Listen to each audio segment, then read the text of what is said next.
बोल गणपति गणेश भगवान की जय। हो देवा गणपति देवा तुम दे बड़े करे बाबा तुम दे बड़े करे हो देवा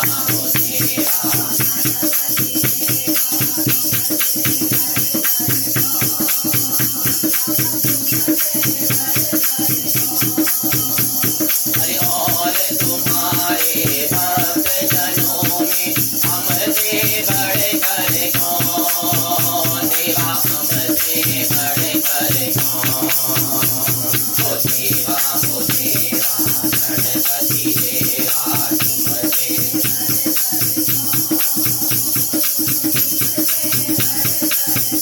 तो अद्भुत रूप है काया भारी महिमा बड़ी है दर्शन की देवा ओ देवा ओ बिन मांगे पूरी हो जाए जो भी इच्छा हो मन की देवा ओ देवा जो भी ओ गणपति बप्पा मोरया ओ गणपति बप्पा मोरया ओ देवा गणपति देवा तुम दे बड़े करे कौन जता तुम दे बड़े करे कौन ओ देवा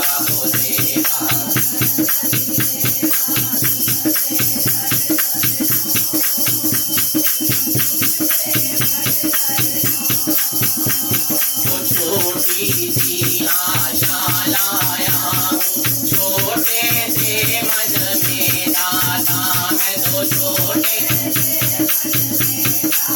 ओ बाबा छोटे से अरे मांगने को तो सब आते हैं सच्चा भगत पहले दाता देवा सच्चा ओ देवा सच्चा ओ गणपति बप्पा मोरया मंगलमूर्ति मोरया गणपति बप्पा ओ देवा गणपति देवा तुम दे बड़े करे कौन ओ देवा तुम दे बड़े करे कौन ओ देवा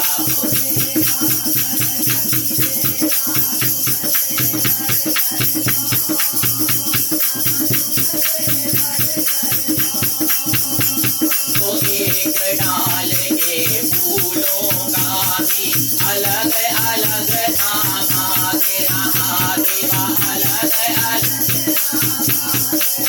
ओ देवा अलग अलग धागा तो दिल में रखना डरे उसका मत भूल विधाता दे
गणेश भगवान की जय। श्री भक्तमाल, जैसा कि हमने वर्णन किया है, भक्तमाल एक महाकाव्य जिसमें हमारे इस भारतवर्ष की, इस भारतवर्ष तो नहीं कहूँगा, इस धरती पर, इस विश्व में जितने भी महान भक्त हुए उनके चरित्र वर्णन, उनकी कथाओं का वर्णन किया जाता है। आज उसी श्रृंखला में हम एक शिव भक्त महाकाल कथा का वर्णन करेंगे। कहते हैं कि प्राचीन काल में वाराणसी नगरी में मनिष्ठ नामक एक महायशस्वी ब्राह्मण रहते थे। वे शिव जी के बहुत बड़े भक्त थे और सदा शिव मंत्र का जप किया करते थे। प्रारब्धवश उनके कोई संतान नहीं था, इसलिए उन्होंने पुत्र की कामना से दीर्घ काल तक शिव मंत्र का जप का अनुष्ठान किया। और एक दिन भगवान शंकर उनके तपस्या से प्रसन्न होकर उनके सामने प्रकट हो गए और बोले कि वत्स मनुष्य, मैं तुम्हारी आराधना से प्रसन्न हूँ, तुम्हारा मनोरथ शीघ्र ही पूर्ण होगा और तुम्हें मेरे समान प्रभावशाली एवं शक्ति संपन्न मेघावी पुत्र का प्राप्त होगा, जो तुम्हारे समस्त वंश का उद्धार कर देगा। यूं कहकर शिव जी अंतर्ध्यान हो गए और मनुष्य भगवान शंकर के योग दुर्लभ नैनाभिराम रूप का दर्शन करके और उनसे मन चाहा वरदान पाकर अत्यंत हर्षित हो गए। मनुष्य की पत्नी का नाम चट्टिका, वह महान पतिव्रता तथा तपस्या की मानो साक्षात मूर्ति थी।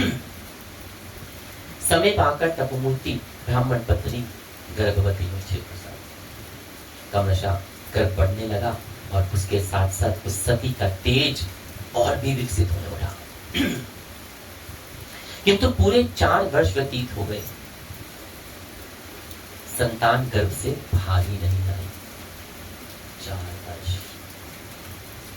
इस घटना को देखकर सभी आश्चर्यचकित हो गए और मनुष्य ने सोचा कि अवश्य ही यह कोई अलौकिक बालक है जो गर्भ से बाहर ही नहीं आना चाहता। अतः वह अपनी पत्नी के पास जाकर गर्भस्थ शिशु को शोधन करके कहने लगा कि वत्स, सामान्य पुत्र भी अपने माता पिता को आनंद दिलाने वाले होते हैं, फिर तुम तो अत्यंत पवित्र चरित्र वाले माता के उदर में आए हो और भगवान शंकर के अनुग्रह से हमारी दीर्घ काल की तपस्या के फल स्वरूप हमें प्राप्त हुए। ऐसी दशा में क्या तुम्हारे लिए उचित है कि तुम माता के इस प्रकार कष्ट दे रहे हो कि 4 साल तक गर्भ और हमारी भी चिंता के कारण बने हुए हो।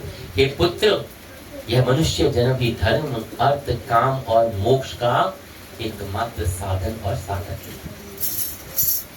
शास्त्रों में इसे देवताओं के लिए भी दुर्लभ बताया गया है। फिर क्यों नहीं तुम शीघ्र ही बाहर आकर हम सब लोगों को आनंदित करते। गर्भ बोला कि हे तात, जो कुछ आपने कहा वह सब मुझे ज्ञात है। मैं यह भी जानता हूं कि इस भूमंडल में मनुष्य जन्म अत्यंत दुर्लभ है। अरे वाकई सच है कि मनुष्य का जन्म मिलता है ये बड़े सौभाग्यशाली व्यक्तियों को मिलता है, बहुत दुर्लभ जन्म है मनुष्य का। परंतु मैं काल भाग से अत्यंत भयभीत हूँ। वेदों में काल और अर्ची नामक 2 मार्गों का वर्णन आता है। काल मार्ग से जीव कर्मों के चक्कर में पड़ जाता है और अर्ची मार्ग से मोक्ष की प्राप्ति होती है। काल मार्ग से चलने वाले जीव चाहे पुण्य के प्रभाव में से स्वर्ग ही क्यों ना चले जाएं, वहां भी उन्हें सत्य की प्राप्ति नहीं होती। इसलिए बुद्धिमान पुरुष निरंतर इसी चेष्टा में लगे रहते हैं कि जिससे उन्हें इस घोर गंभीर काल मार्ग में भटकना ना पड़े। अतः यदि आप कोई ऐसा उपाय कर सकें जिससे मेरा मन नाना प्रकार के सांसारिक दोषों से लिप्त ना हो, तो मैं इस मनुष्य लोक में जन्म ले सकता हूं और लेने को तैयार। गर्भस्थ शिशु की इस शर्त को सुनकर मनुष्य और भी भयभीत हो गए। उन्होंने सोचा कि भगवान शंकर को छोड़कर कौन इस शर्त को पूरा कर सकता है। जिन्होंने कृपा करके मेरे मनोरथ पूर्ण किए वे ही इस शर्त को भी पूरा करेंगे, क्योंकि प्रभु शंकर ही हैं जो इस काल रूपी चक्र से बचा सकते। यह सोचकर मन ही मन भगवान शंकर की शरण में गए और उनसे प्रार्थना की और मनिष्ठ की प्रार्थना भगवान आशुतोष ने सुन ली। उन्होंने अपने धर्म, ज्ञान, वैराग्य, ऐश्वर्य आदि को मित्र रूप से बुलाकर कहा कि देखो, मनिष्ठ पुत्र को विपरीत ज्ञान हो गया है, अतः तुम लोग जाकर उसे समझाओ और ठीक रास्ते पर लेकर आओ। बोलो हर हर महादेव।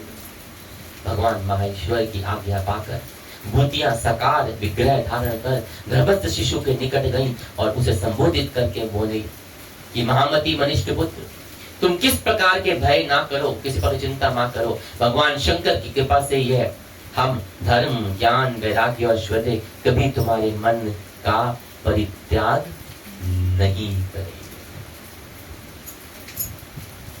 अतः तुम निर्भय होकर गर्भ से बाहर आ जाओ।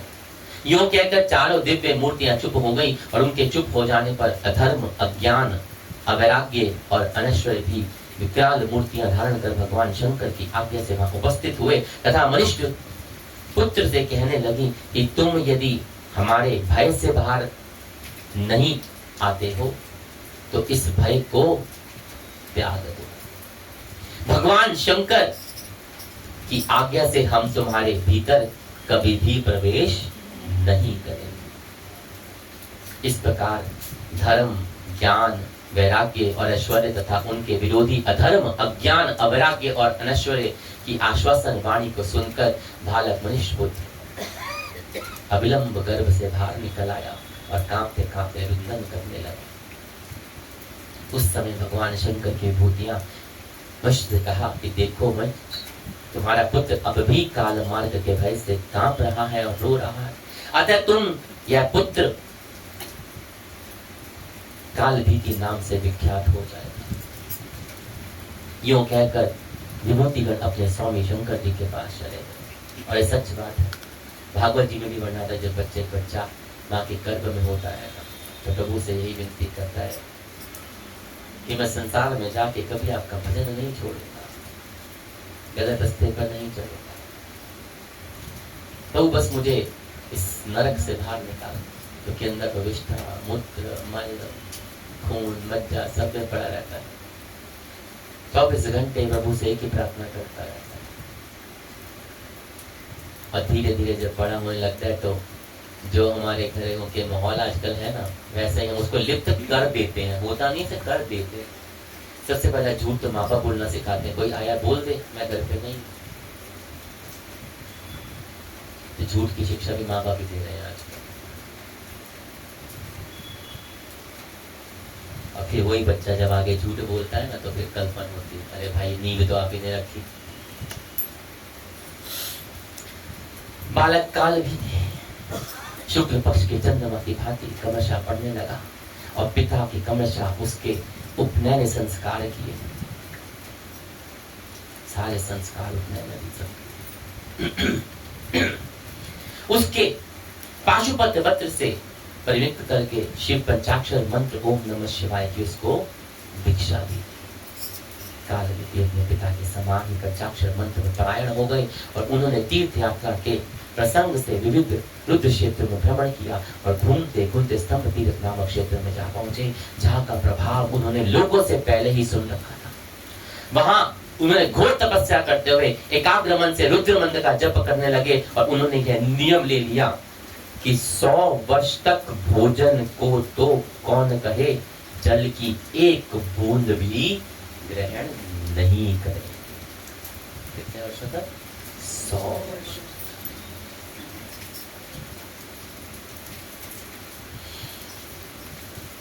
ज्यों ही 100 वर्ष समाप्त होने को आए कि एक अज्ञात पुरुष जल से भरा हुआ एक घड़ा लेकर कालभीति के पास आया और प्रणाम करके उन तपस्वी ब्राह्मण से कहने लगा कि हे महामती कालभीति, आज तुम्हारा अनुष्ठान भगवान शंकर की कृपा से पूर्ण हो गया है। तुम्हें भूख प्यास सहते 100 वर्ष हो गए। मैं बड़े प्रेम से अत्यंत पवित्र होकर यह जल तुम्हारे लिए लेकर आया हूँ। कृपा करके स्वीकार कीजिए और मेरे श्रम को जो मैंने किया उसे सफल कर लीजिए।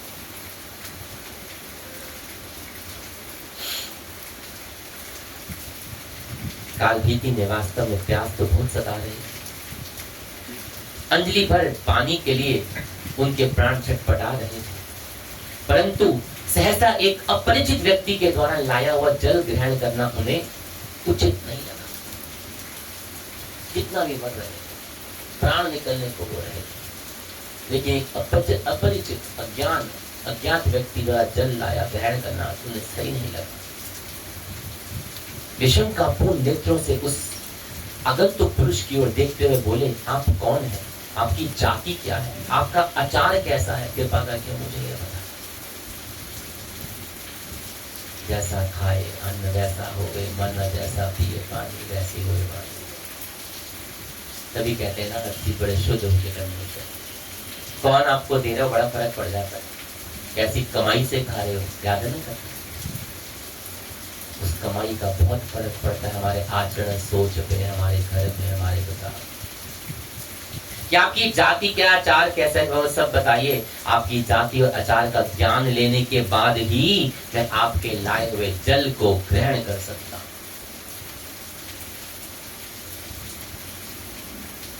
कौन जाति हो, कौन सा आचार है आपका बताइए, तब मैं आपके जल को ग्रहण करूंगा।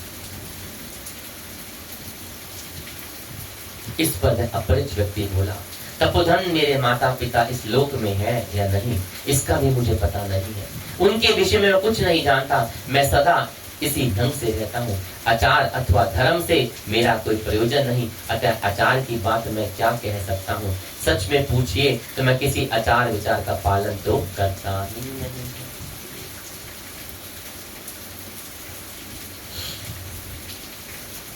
कालभीति बोले, यदि ऐसी बात है तब मैं आपसे क्षमा चाहता हूं कि मैं आपके दिए हुए जल को ग्रहण नहीं कर सकता। मैं आपके दिए हुए जल को ग्रहण नहीं कर सकता। इस संबंध मेरे गुरुदेव ने जो श्रुति सम्मत उपदेश मुझे दिया है वो मैं आपको सुनाता हूं। क्यों नहीं ग्रहण कर सकते? तो जो मेरे गुरुदेव ने उपदेश दिया वो सुनिए। जिसके कुल का हाल अथवा रक्त शुद्धि का पता ना हो, जिसके कुल का हाल और रक्त शुद्धि का पता ना हो, साधु व्यक्ति उसके दिए हुए अन्न और जल को ग्रहण नहीं कर। इसी प्रकार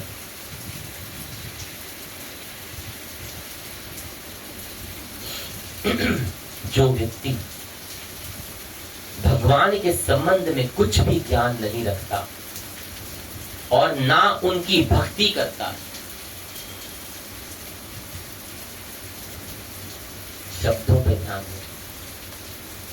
जो व्यक्ति भगवान के संबंध में कुछ भी ज्ञान नहीं रखता और ना उनकी भक्ति करता है, उसके हाथ का अन्न जल भी ग्रहण करने योग्य नहीं होता।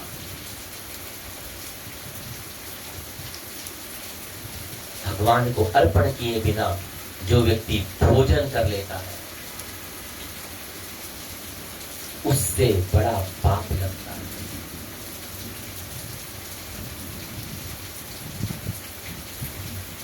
गंगा जल से भरे हुए घड़े में एक बूंद मदिरा मिल जाने से जैसे वो अपवित्र हो जाता है, उसी प्रकार भगवान की भक्ति ना करने वाले का अन्न चाहे कितना ही पवित्रता से बना गया हो या बनाया गया हो, वो अपवित्र ही होता है। गंगा जल के कलश में अगर एक बूंद शराब किया मतलब कीटाणु तो खराब हो जाएगा। इसी तरह से जो भगवान की भक्ति नहीं करते, उसका नाम भजन नहीं करते, तो उनके द्वारा दिया गया अन्न जल तन मन धन तीनों ही व्यर्थ।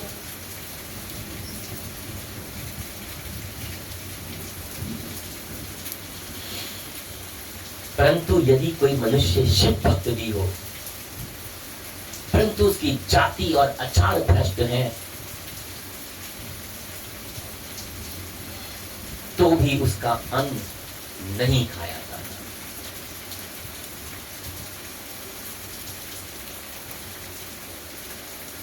अन्न जल के संबंध में शास्त्रों में दोनों बातों का विचार रखा गया है। अन्न या जल जो भी कुछ ग्रहण किया जाए या भगवान को अर्पित हो और जिसके द्वारा वह अन्न तथा जल लाया गया हो, उसकी जाति आचार की दृष्टि पवित्र होगी। अब आपको समझ आ जाएगा ये संत पुरुष महात्मा सन्यासी हर घर का पानी क्यों नहीं पीते। हर घर का लाया प्रसाद क्यों नहीं खाए।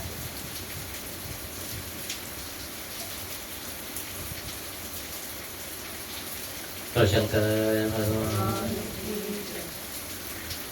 काल भीति के वचनों को सुनकर वह मनुष्य हंसने लगा और बोला, अरे तपस्वी, तुम तप एवं विद्या के संपन्न होने पर भी मुझ नितांत मूर्ख प्रतीत हो रहे हो। तुम्हारी इन बातों को सुनकर मुझे हंसी आती है। हे नादान, क्या तुम नहीं जानते कि भगवान शिव सभी भूतों के अंदर समान रूप में निवास करते हैं। ऐसी दशा में किसी को पवित्र और अपवित्र कहना कदाचित उचित नहीं। अपवित्र कहकर किसी की निंदा करना एक प्रकारांतर के और उसके अंदर रहने वाले भगवान की निंदा करना है। जो मनुष्य अथवा दूसरे के अंदर भगवान की सत्ता के संबंध में संदेह करता है, मृत्यु उसे मेघत्यागी मनुष्य के लिए विशेष रूप से भयदायक हो। जरा विचारो तो सही कि जल में अपवित्रता आ ही कैसे सकती है। जिस पात्र में इसे मैं लेके आया हूं वह मिट्टी का बना है।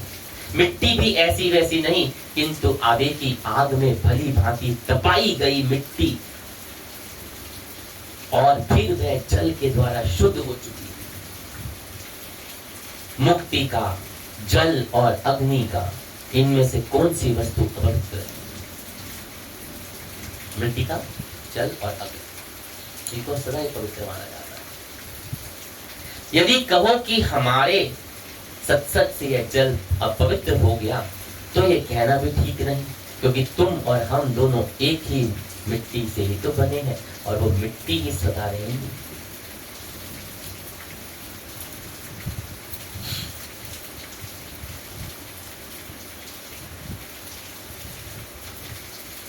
मेरे संसर्ग से यदि जल अशुद्धि हो सकता है, तो जिस जमीन पर मैं खड़ा हूं वह जमीन भी मेरे संसर्ग से अपवित्र हो जानी चाहिए।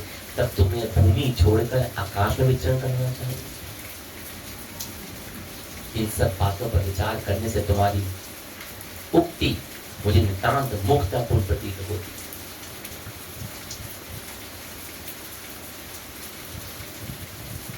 कालभीति ने कहा, अवश्य ही भगवान शंकर का सभी भूतों में निवास है, परंतु इस बात को लेकर जो सत्र भूतों के व्यवहार में समानता करता है वह अनादि का परित्याग करके मृतिका अथवा भस्म से उदर पूर्वित क्यों नहीं करता? क्योंकि उसके मत अनुसार अन्न में जो भगवान है वही तो मृतिका और भस्म में भी है, परंतु उनकी यह मान्यता ठीक नहीं। परमार्थ दृष्टि से सब कुछ शिव तत्व होने पर भी व्यवहार में भेद आवश्यक हो जाए। इसलिए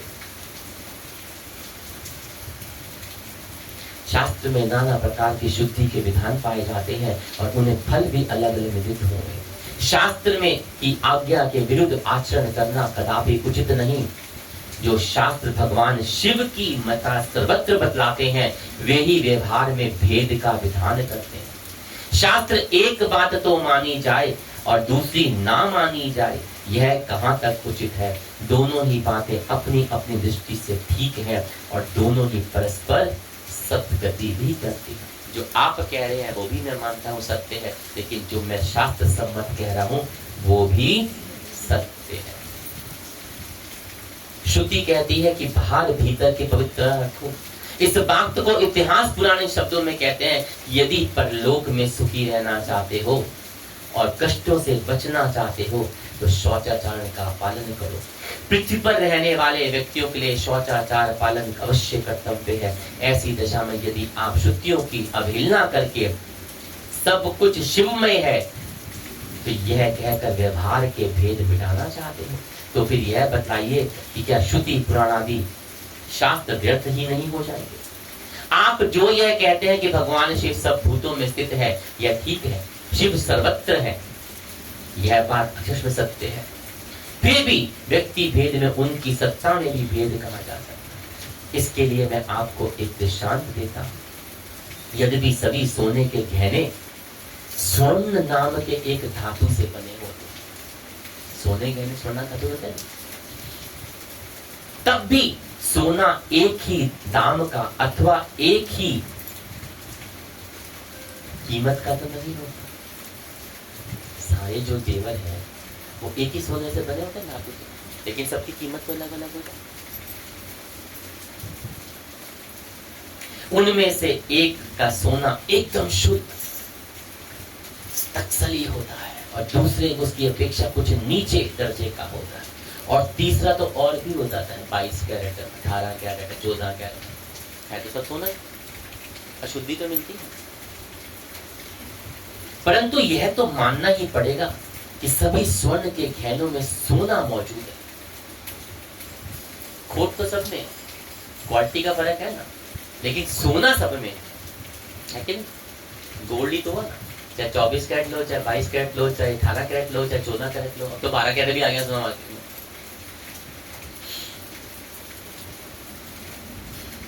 साथ ही यह भी स्वीकार करना होगा कि सभी गहनों का सोना एक जैसा नहीं होगा। 22, 24, 18 सबका गोल्ड जैसे नहीं, क्वालिटी में अलग अलग है। इसी प्रकार भगवान शिव सब भूतों में, सब लोगों, सब जीवों में अवश्य, परंतु एक के अंदर उनका प्रकाश अत्यंत शुद्ध होगा और दूसरे के अंदर उतना शुद्ध नहीं होगा, तीसरे के अंदर और भी मलिन हो सकता है। इस प्रकार समस्त पदार्थों में व्यवहार की दृष्टि से समता नहीं की जा सकती। अब एक संत भी शिव भक्त है और एक शराबी भी, दोनों में शिव का अंश है। अब क्या दोनों एक जैसे हो गए? यहाँ आप सब लोग बैठे हैं, सब शिव की, सब में शिव समझते हैं, सब में भगवती शक्ति का अंश है, तो क्या सब एक जैसे हैं? जिस प्रकार निकृष्ट श्रेणी का सोना एक दुकानदार द्वारा शोधित होकर क्रमशः उत्कर्ष प्राप्त होता है, उसी प्रकार मलिन अंतःकरण तथा मलिन देह वाले जीव शौचादि के द्वारा शुद्ध होकर ही शुद्ध शिव तत्व के अधिकारी होते हैं। सामान्य शौचादि के द्वारा सहना शुद्ध शिव तत्व के लाभ संभव नहीं, इसलिए शास्त्रों में देह शोधन की आवश्यकता बताई गई।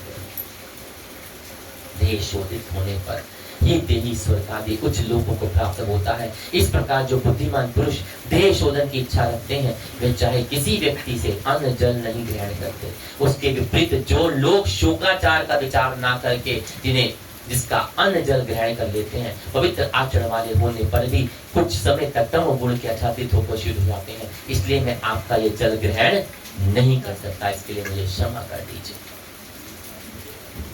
तपस्वी के शास्त्र बोधित इस युक्ति युक्त मापन को सुनकर अज्ञात मनुष्य चुप हो गया। उसके पैरों के अंगूठे से पाती पात में एक बड़ा सा गड्ढा खोद डाला और उसमें उस मटके के जल को उड़ेल दिया। बड़ा गड्ढा उस थाल से जल को लबालब भर गया, तो थोड़ा सा जल उस मटके में बच के रह गया। उस बचे हुए जल से उसने निकटवर्ती एक सरोवर को भर दिया और अद्भुत व्यापार देखकर काले भीति तनि भी विस्मित नहीं हुए। उसने जो था भूतादि की उपासना करने वाला भूता इस प्रकार का आश्चर्य घटनाएं कर दिखलाया करते हैं, परंतु इस प्रकार आश्चर्य से श्रुति मार्ग में कोई विरोध नहीं आ सकता। एक मटके से इतना बड़ा गड्ढा भर दिया, थोड़े बचे जल से पूरा तालाब भर दिया। भक्त काले भीति के दृढ़ निश्चय को देखकर वह अपरिचित व्यक्ति सहसा जोर से हंसता हुआ अंतर्ध्यान हो गया और काल भीति भी देखकर आश्चर्य में डूब गए और उस व्यक्ति को संबंध में नाना प्रकार के धो करने लगे। इस प्रकार के विचार में डूबे हुए वे उनकी दृष्टि सहसा उस बिल्व वृक्ष के मूल की ओर गई, तो उन्होंने देखा कि एक विशाल शिवलिंग अस्मात्पद भाव हो गया था। शिवलिंग प्रकट हो गया था। उसके तेज से 10 दिशाएं उज्ज्वलित प्रज्वलित हो रही थी। आकाश में गंधर्व गण सुमधुर गान कर रहे थे और अप्सराएं नृत्य कर रही थी। देवराज इंद्र उन पर पारिजात के पुष्पों की वर्षा कर रहे थे तथा अनन्य देवता और मुनिगण भी जय जयकार करते हुए नाना प्रकार के भगवान शंकर की स्तुति कर रहे थे। बोले शंकर। इस प्रकार वहां बहुत भारी उत्सव होने लगा और काल भीति ने भी अत्यंत आनंदित होकर उस स्वयंभू लिंग को प्रणाम किया और लुप्त स्तुति करते हुए कहा कि जो पाप राशि के काल है, संसार रूपी कदर्भ के काल है, कालों के भी काल है, उन कालाधर कालकंठ महाकाल की मैं शरण आया हूँ। मैं आपको बारंबार नमस्कार प्रणाम करता हूँ। हे शिव, आप ही संसार में उत्पन्न हुआ करते हैं और आप ही स्वयं अनादि हैं।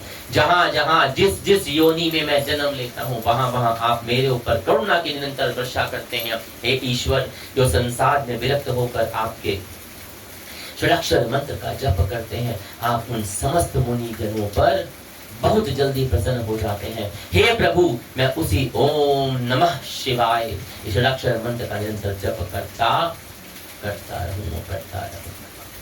भक्त श्रेष्ठ कालभीत की स्तुति को सुनकर भगवान शंकर अत्यंत प्रसन्न हुए। वे उसी लिंग में अपने स्वरूप को प्रकट हो गए और दिव्य प्रकाश से त्रिलोक की प्रकाशित करते हुए ब्राह्मण से बोले, द्विजश्रेष्ठ, तुमने इसी माई तीर्थ में कठोर तपस्या द्वारा मेरी आराधना की, उससे मैं तुम पर अत्यंत प्रसन्न हूं।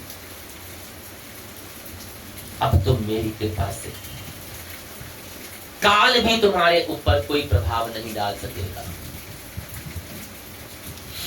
मैंने ही मनुष्य शरीर धारण करके तेरे विश्वास की परीक्षा ली थी। वो जो अपरिचित था वो और कोई नहीं, भगवान शंकर ही स्वरूप थे, जो भक्त की परीक्षा उसको डोलना चाह रहे थे। देखिए, लेकिन इतना होने पर भी जो डोलता नहीं ना, वही भगवान का सच्चा भक्त होता। भगवान को कुछ नहीं चाहिए होता, आपके नियम के होते, आपके भाव के होते। जो थोड़ी सी बारिश में डोल के बैठ जाए, उनको क्या मिलेगा भगवान? वो कथा सुनते थे ना बचपन में, दादियां नानियां सबकी सुनाती होंगी, युगों चलती आ रही और सच्ची घटना थी। एक गांव में दो लोग मित्र रहते थे। एक जाता था शिवलिंग पे दूध चढ़ाता था और एक जाता था चप्पल माराता था, गालियां निकालाता था। सोने वालों की जय, जब तक निद्रा रानी आए नहीं ना मजा नहीं आता। तो एक दिन ना भगवान ने परीक्षा लेनी चाहिए और ऐसे तूफान ले आया जैसा आज बरस रहा है। ये तो बहुत कम है, वो तो आंधी तूफान आ गया। क्या दोनों घर से निकले, फूल वाला डबरा के कहता है छोड़ो आज है, तो कर जाऊंगा, बड़ा तूफान है, उड़ गया, गिर गया, चोट लग जाएगी, बह जाऊंगा, कुछ हो जाएगा। जो चप्पल मारता था, गाली मुकाता, दिखता, डहना, रोंदा, पेंडा, बिगदा, मर्दा, चला गया। रात के चप्पल मारी, गाली निकाली, भगवान प्रकट हो गया। भगवान उन्हीं को मिलते हैं जिनके नियम होते हैं, वरना किसी के नहीं। दुनिया करते रहो, काम ही काज करते रहोगे, काम भी तभी होंगे जब उसकी कृपा होगी। करने वाला तो वही।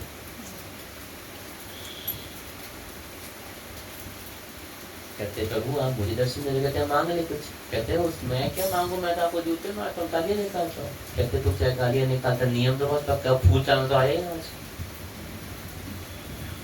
जो चाहिए वो हो जाती है, जिसका भाव पक्का, प्रभु ने उसी का हाथ पकड़ा।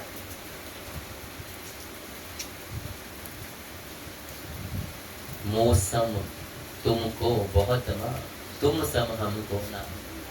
मेरे जैसे तो अनंत कोटि उसके पास है, उसके जैसा हमारे पास नहीं। हमें चाहिए मौसम तुमको बहुत, तुम सम हमको ना। मेरे जैसे तेरे पास करोड़ों करोड़ों हैं, पर तेरे जैसा कोई नहीं है। तो सोच लीजिए जरूरत किसको है। आजकल लोग मंदिर भी आते हैं ना, भगवान पे एहसान करते हैं, चलो सत्संग कराते हैं, बड़ा ऐसा भगवान 1 घंटा जाना है, चलो कोई आए। तो कहते मैंने ही मनुष्य रूप धारण करके तेरे विश्वास की परीक्षा ली थी और मुझे हर्ष है कि तू इस परीक्षा में पूर्णतः सफल हुआ। तुम्हारे जैसे दृढ़ विश्वासी पुरुष जिस धर्म का आचरण करते हैं, वही धर्म वास्तव में श्रेष्ठ होता है। मर रहा था प्यास से, 100 साल एक बूंद पानी गिर जाए और जल सामने है, लेकिन नहीं, ये धर्म नहीं। आज का तो अपने मतलब किसी का भी खा लो, किसी का पी लो, किसी का ले लो, किसी का पैसा इस्तेमाल कर लो, अपना पेट बस।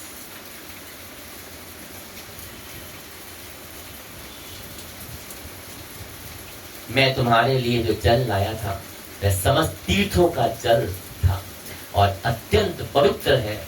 मैंने उसके द्वारा इस गड्ढे में सरोवर को भरा। अब तुम मुझसे अपना अभिष्ट वर मांग लो। तुम्हारी आराधना से मैं इतना अधिक प्रसन्न हुआ हूं कि तुम्हारे लिए मैं कुछ भी अधिक नहीं होगा। बोलो शंकर। कांति ने कहा, शंभु आपने मेरे प्रति जो प्रसन्नता प्रकट करी है उसे मैं वास्तव में धन्य हो गया। और वास्तव धर्म वही है जिससे भगवान की प्रसन्नता संपादित होती है। भक्तमाल में शिव भक्त महाकाली में ये बड़ी अंडरलाइन की जाती है कि वास्तव में धर्म वही है जिससे भगवान की प्रसन्नता संपादित होती है। जिस धर्म से आप भगवान की संतुष्टि नहीं होती वह धर्म नहीं अधर्म है। ध्यान रखिएगा, कथा सुनाएगी ना, भगवान का नियम इंसाफ कैसे होता है, सिक्को है, चलता वही है। अब आप यही मुझ पर प्रसन्न हुए हैं तो मेरी आपके श्री चरणों में यही प्रार्थना है कि आप अब से सदा इस लिंग में जो आप विराजमान रहे, जिससे कि यह लिंग के प्रति जो कुछ भी पूजा अर्चना की जाए यह अक्षय फल देने वाली हो जाए। भगवान शंकर ने कालनेमि की इस निष्काम प्रार्थना को स्वीकार करते हुए कहा कि वत्स तुमने मेरी आराधना द्वारा काल मार्ग पर विजय प्राप्त की, इसलिए तुम भी महाकाल नाम से विख्यात होकर नदी के भांति मेरे अनुचर रूप में चिरकाल तक मेरे लोक में सुखपूर्वक निवास करोगे। और कुछ दिनों में इस स्थान पे कदम्ब नाम के राजसी तुमसे मिलने आएंगे और उन्हें धर्म का उपदेश देकर तुम मेरे लोक को चले आना। और भगवान शिव यह कहकर उस लिंग के अंदर फिर से अंतर्धान हो गए। उसके बाद महाकाल भी आनंद पूर्वक उस स्थान पर रहकर तपस्या करने लगे। कुछ दिनों बाद राजा कदम्ब महाकाल तीर्थ में का महत्व और महाकाल के चरित्र का कथा सुनकर धर्म के संबंध में विशेष तत्व जानने की इच्छा से वहां आए और महाकाल लिंग का दर्शन करके कदम्ब राजा के आनंद की सीमा न रही। उन्होंने उस समय अपने जीवन में सफल समझा। उसके बाद महाउपचार से उन्होंने महाकाल की लिंग की पूजा करी और फिर भक्त महाकाल के पास पहुंचकर प्रणाम किया। राजा के आते ही महाकाल ने भगवान शंकर का वचन स्मरण हो आया। उन्होंने कहा था ना कि आप जो आएंगे उनको आप, और उन्होंने हाथ से एक बंधन से राजा के सामने आकर उनका स्वागत किया और अर्घ्य पादादि प्राण द्वारा उनका सत्कार किया। राजा कदम्ब ने शांत मूर्ति भक्त वर महाकाल से कुशल प्रश्न के अंतर्गत आने का धर्म दिखाए प्रश्न किए और महाकाल ने उनको शास्त्र उन्मोदित उत्तर देकर राजा को समाधान दिया। वही हर हर महादेव। उनके उपदेश का सार यही था कि घर में ही रहकर इस लोक में धर्म अर्थ काम तथा मृत्यु के बाद मोक्ष, घर में गृहस्थी व्यक्ति की बहुत बड़ी बात है। मोक्ष प्राप्त करने का एकमात्र उपाय जो है वो महेश्वर धर्म का पालन अर्थात सब प्रकार से भगवान शंकर की शरण में होकर उनकी भक्ति करते हुए उन्हीं के प्रीति के लिए वर्णाश्रम चित्त कर्तव्य का पालन करना चाहिए। इस प्रकार महाकाल विविध धर्मों का उपदेश कर ही रहे थे कि सहसा आकाश में भारी शब्द होने लगा और महाकाल ने उस ओर ताका तो वह क्या देखते हैं कि ब्रह्मा विष्णु रुद्र उनके अनुचर तथा भक्ति सहित भगवती के साथ स्वयं भगवान शंकर चले आ रहे हैं और उनके साथ इंद्र देवता सारे मुनीश्वर सप्त मुनीश्वर तथा चमुरु प्रगट गंधर्व हैं। महामती महाकाल ने भक्त निर्भर चित्त से उठकर उनकी आराधना अर्चना करी और उन्हें सब प्रकार से उनका पूजन किया और ब्रह्मादि देवताओं ने महाकाल के उत्तम रत्न सिंहासन पर बिठाकर उस मही सागर समुद्र क्षेत्र से उनका अभिषेक किया।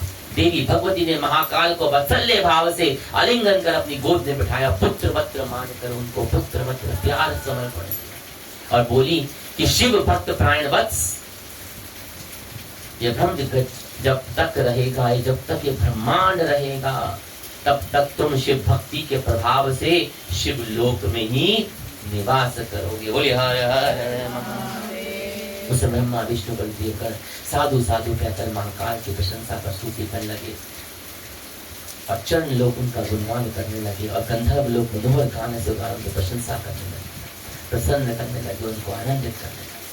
करोड़ों शिव जी के गण उनकी स्तुति करते हुए उन्हें घेर कर चारों ओर से खड़े हो गए और इस प्रकार अपूर्व समारोह के साथ भक्त श्रेष्ठ महाकाल अपने आराध्य के साथ सशरीर शिवलोक की ओर। बोले शंकर भगवान की। इस कथा में सार एक है छोटा सा है कि हमें अपने धर्म का आचरण कभी भी किसी भी परिस्थिति में मर भी रहे हो तो नहीं छोड़ना चाहिए। लालच में नहीं, स्वार्थ में नहीं। ध्यान रखिएगा कि इंसाफ और जो प्रभु देखता है वो उसके नियम से देखता है, तुम्हारे नियम से। हमारा स्वार्थ ही हमारा सबसे बड़ा दुश्मन हो जाता है आज के वक्त, और उसी से अपने अधर्म से हटके, अपने धर्म से हटके अधर्म की तरफ चले जाते हैं। तो ध्यान रखिएगा, बाद में यहाँ भी भुगतना है उसका, देके जाना, वहां तो जो है वो अलग ही देखा है। बोले शंकर भगवान की, बोले गणपति गणेश भगवान की, बोले हर हर महादेव शंभु